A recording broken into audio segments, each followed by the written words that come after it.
আসসালামু আলাইকুম বন্ধুরা, মম অ্যান্ড ডটার ম্যাজিক কিচেনে আপনাদের সবাইকে স্বাগতম। আজ আমরা বানাতে চলেছি চিকেন মোমো, খুব সহজভাবে ঘরোয়া পদ্ধতিতে, যা আপনারা বাড়িতে থাকা উপকরণ দিয়ে বানাতে পারবেন। তবে চলুন দেরি না করে শুরু করা যাক আজকের রেসিপি। একটা পাত্রের মধ্যে নিয়ে নিলাম ধনেপাতা কুচি, হাড়ছাড়া চিকেন ব্লেন্ড করে রেখেছিলাম 250 গ্রাম, অর্ধেক পাতিলেবুর রস, একটা কাঁচা লঙ্কা কুচি, হাফ চামচ চিলি ফ্লেক্স,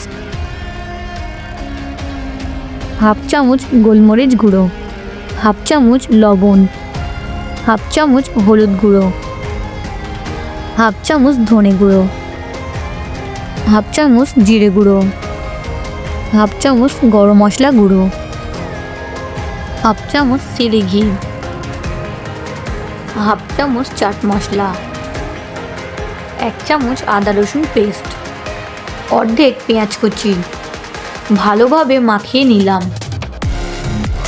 চাপা দিয়ে আধ ঘন্টার জন্য রেস্টে রেখে দিলাম।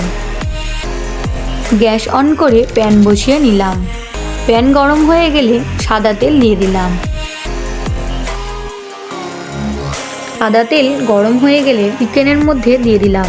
আবার চাপা দিয়ে রেখে দিলাম। একটা পিড়ে বেলুনের সাহায্যে আগে থেকে মেখে রাখা ময়দার ডো গোল করে নিলাম। বড় সাইজের রুটির মতো করে নিলাম। তারপর একটা গ্লাসের সাহায্যে গোল করে কেটে নিলাম।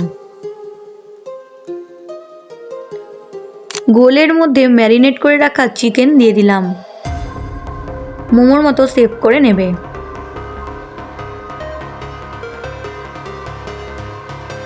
গ্যাস অন করে অল্প পরিমাণ সাদা তেল দিয়ে দিলাম। 1 কাপ মতো জল দিয়ে দিলাম। একে একে মোমোগুলো দিয়ে দিলাম। তারপর চাপা দিয়ে দিলাম। চাপা দিয়ে ফিরে আসছি 10 মিনিট পর। 10 মিনিট পর ফিরে এলাম। আজ আমাদের মোমো তৈরি। তো বন্ধুরা, কেমন লাগলো আজ আমাদের রেসিপি? যদি ভালো লেগে থাকে লাইক, কমেন্ট, শেয়ার করবেন। চ্যানেলটি সাবস্ক্রাইব করতে ভুলবেন না।